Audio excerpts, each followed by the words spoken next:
नमस्कार दोस्तों, 8 अगस्त 2025 आज दिन भर की बारिश। आइए विस्तार से जाने वेदर समाचार इस प्रकार है। आज झारखंड का मौसम दिन भर मिला जुला रहा। सुबह के समय हल्की ठंडी हवा के साथ बादल छाए रहे, जिससे मौसम सुहावना बना रहा। दोपहर होते होते कई जिलों में हल्की से मध्यम बारिश देखने को मिली, खासकर रांची, जमशेदपुर, बोकारो और धनबाद में। मौसम विभाग के अनुसार कुछ इलाकों में गरज चमक के साथ बारिश भी हुई, जिससे तापमान में गिरावट आई और उमस कम हो गई। ग्रामीण क्षेत्रों में किसानों के चेहरे पर खुशी है, क्योंकि ये बारिश फसलों के लिए फायदेमंद साबित हो रही है। कुल मिलाकर आज का दिन बारिश और ठंडी हवाओं के साथ आरामदायक रहा और आने वाले दिनों में भी झारखंड में इसी तरह के मौसम के बने रहने की संभावना है। आइए देखते हैं वीडियो में। झारखंड के कई हिस्सों में 11 अगस्त तक बारिश और वज्रपात की संभावना है। 11 अगस्त तक राज्य के अलग अलग हिस्सों में गरज के साथ हल्की से मध्यम बारिश हो सकती है। कुछ जिलों में ठनका गिरने की भी चेतावनी दी गई है। आज देवघर, दुमका, गिरिडीह, गोड्डा, जामताड़ा, पाकुड़ और साहिबगंज में कहीं कहीं भारी बारिश की संभावना है। झारखंड में 1 जून से 7 अगस्त तक 830 मिलीमीटर बारिश दर्ज हो चुकी है, जो सामान्य से 43% अधिक है। अगले 3 दिनों के दौरान अधिकतम तापमान में 2 से 3 डिग्री सेल्सियस की गिरावट हो सकती है। Papa won't survive. Nepal couple's distressing last call with sun after Uttarakhand cloudburst. A laborer couple from Nepal survived a cloudburst in Uttarkashi, recalling their son's distressing last call before he went missing. A laborer couple, the only ones of their group to survive the cloudburst that struck the Dharali area in Uttarakhand's Uttarkashi on Tuesday, recalled their son's final 2-minute phone conversation with them after the tragedy, following which he went missing.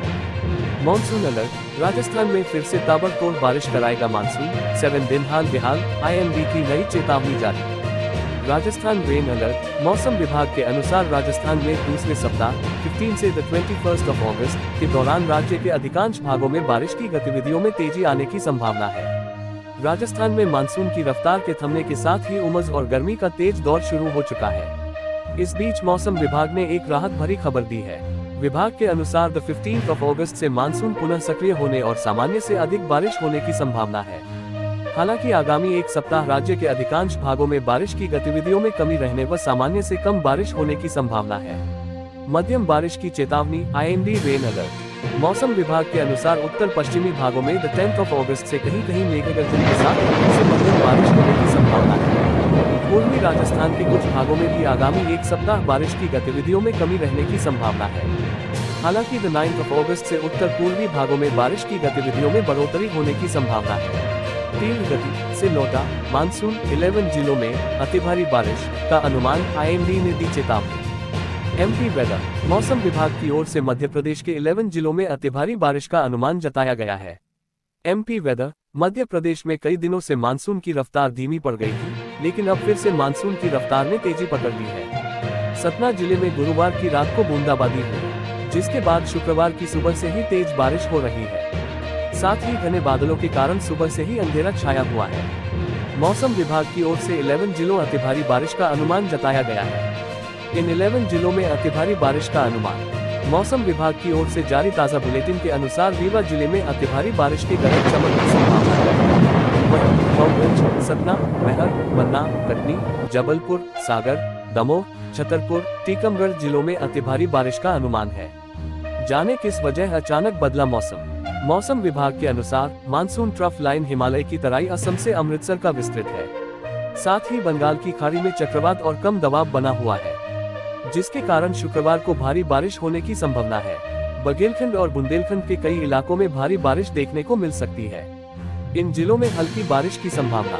Niwari, सीधी, सिंगरौली, उमरिया, नरसिंहपुर, सिवनी, बालाघाट, मंडला, डिंडोरी, अनूपपुर, शहडोल, दतिया, शिवपुरी, भिंड, मुरैना, सीहोर, नर्मदापुरम, बैतूल, छिंदवाड़ा, पांचुर्ना, हरदा, खंडवा, खरगोन, देवास, बड़वानी, बुरहानपुर, अशोकनगर, अलीराजपुर, धार में हल्की बारिश का अनुमान है। सतना, रीवा में नदियों जलस्तर तेजी से बढ़ा। लगातार हो रही बारिश के कारण चित्रकूट में मंदाकिनी नदी का जलस्तर तेजी से बढ़ रहा है। हालांकि अभी जलस्तर खतरे के निशान से नीचे है, मगर शुक्रवार को तेज बारिश हुई तो मंदाकिनी उफान पर आ सकती है। इधर रीवा जिले में गुरुवार रात से लगातार हो रही बारिश के कारण तमस और बेलन नदी का जलस्तर तेजी से बढ़ रहा है। नदी के आसपास के क्षेत्रों में प्रशासन की ओर से अलर्ट जारी किया गया है। Satellite images reveal havoc wreaked by Uttarkashi flash floods. In pics, a satellite image by ISRO shows how the devastating flash floods that hit Dharali and Harsil in Uttarakhand spread debris and altered the river path.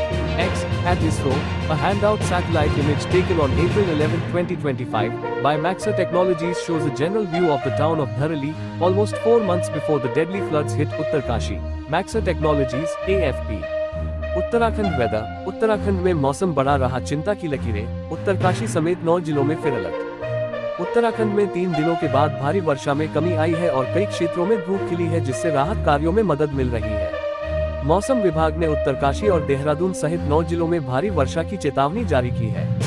Dehradun में धूप खिलने से तापमान में वृद्धि हुई है। अगले 2 दिनों तक मौसम ऐसा ही रहने की संभावना है। जागरण संवाददाता, देहरादून। उत्तराखंड में 3 दिन बाद भारी वर्षा का सिलसिला कुछ धीमा पड़ा है।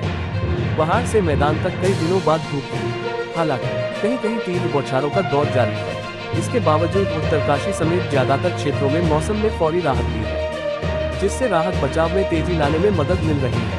हालांकि अभी चिंता कम नहीं हुई है। आज के मौसम की बात करें तो उत्तराखंड में सुबह से ही घने बादल छाए रहे और कई जगह तेज बारिश होती रही। पर्वतीय जिलों चमोली, पिथौरागढ़, रुद्रप्रयाग, टिहरी और उत्तरकाशी में भारी बारिश के साथ धुंध भी देखने को मिली, जिससे यातायात पर असर पड़ा है। मौसम विभाग ने अगले 24 घंटे के लिए रेड अलर्ट जारी किया है और लोगों को अनावश्यक यात्रा से बचने की सलाह दी है। खासकर नदी किनारे और भूस्खलन प्रवण क्षेत्रों में सतर्क रहने की अपील की गई है। आइए देखते हैं वीडियो में। जिंदगी में कभी हमने ऐसा नहीं देखा, इतना खतरनाक जो मंजर था वो। घर था सारा खत्म, लड़का था वो भी गए, सब कुछ खत्म हो गया। रोता बिलखता ये आकाश पवार का परिवार है। मां बेसुध है क्योंकि 5 अगस्त को उत्तराखंड के धराली में हुए हादसे के बाद अब तक एक ही शव मिला है और वो आकाश का ही है।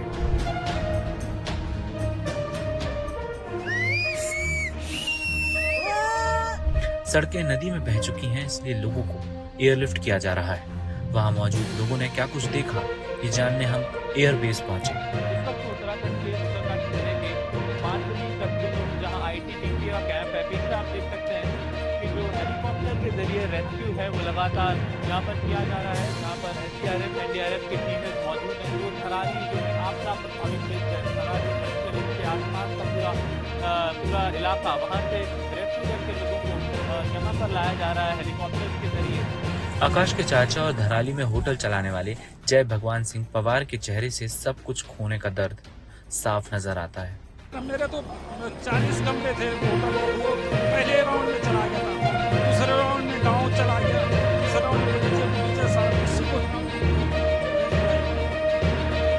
धराली में हुई इस आपदा का वीडियो दूसरे पहाड़ पर बसे मुखवा गांव के लोगों ने बनाया, जो हमें कैंप में मिले। वो बताते हैं, हम ही लोगों ने जो सचेत किया, हम लोगों ने सीटी बजाया, हमने तो हमने जो सामने से वीडियो भी बनाया है, उन लोगों को सचेत भी किया है।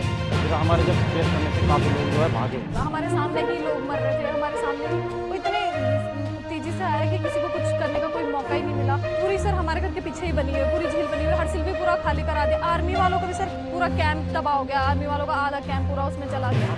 चश्मदीदों के मुताबिक करीब 100 से 150 लोग लापता हैं। इसमें नगमा के भाई और पिता भी हैं, जो धराली में काम करने गए थे।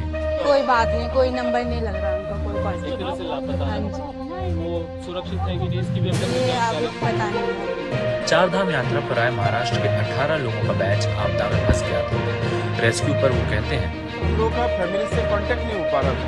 हाँ, और क्या हो गया, उधर हमारा जो रजिस्ट्रेशन करवाए थे तो उधर मैसेज ऐसा गया कि हम लोग मिसिंग है। बट हम लोग तो ऑलरेडी अच्छे थे, सबका सहकार्य था, सहयोग था, पर प्रॉपर मैसेज न जाने की वजह से वो लोग टेंशन में। हादसे के दौरान मदद के लिए हर्षिल आर्मी कैंप में मौजूद जवान लोगों को बचाने के लिए निकले थे, जो बुरी तरह से घायल हैं, जिनका इलाज उत्तराखंड के जिला अस्पताल में चल रहा है। आर्मी के पोर्टर गोपाल बताते हैं, तो मुझे भी आर्मी ने रेडी किया कि सर हमारे साथ चलना चाहिए, तो मतलब मैं भी रेडी हो गया था सर। जैसे ही हम रेडी हुए तो हम पे भी एक बादल फटा सर, मतलब एक हमारा कैंप पूरा मिस हो गया था सर। फिर हम उसमें थोड़ा बह गए सर, थोड़ी दूर तक। रेस्क्यू ऑपरेशन अब तक कहां पहुंचा है, इसके बारे में हमने गढ़वाल के कमिश्नर विनय शंकर पांडे से बात की। वैली से लगभग 171 लोगों को हम लोगों ने रेस्क्यू कर लिया है और लगातार हमारी सॉर्टी चल रही है और हम उम्मीद करते हैं अगर मौसम का साथ ऐसा रहा तो आज हम 75 से 80% लोगों को रेस्क्यू कर देंगे। भास्कर टीम के साथ धराली की तरफ आगे बढ़ रहा है। कल तक रूट जो है वो सिर्फ भटवाड़ी तक था, अब तकरीबन 15-20 किलोमीटर आगे इस गंगनानी पुल तक रूट खुल गया है, लेकिन गंगनानी पुल को रिबिल्ड करना सबसे बड़ी चुनौती होगी। अब उम्मीद जताई जा रही है कि एक ऑल्टरनेटिव पुल बनाया जाएगा जो कि कम से कम 48 घंटे यानी 2 दिन में बनकर तैयार हो पाएगा और उसके बाद जो धराली के लिए रास्ता है वो खुल सकेगा। तो दोस्तों, ये था आज का मौसम वेदर अपडेट। उम्मीद है जानकारी आपके लिए उपयोगी रही होगी। कल के मौसम की जानकारी के लिए हमारे साथ जुड़े रहें। वीडियो पसंद आया हो तो लाइक और शेयर करें और चैनल को सब्सक्राइब करना न भूलें। धन्यवाद।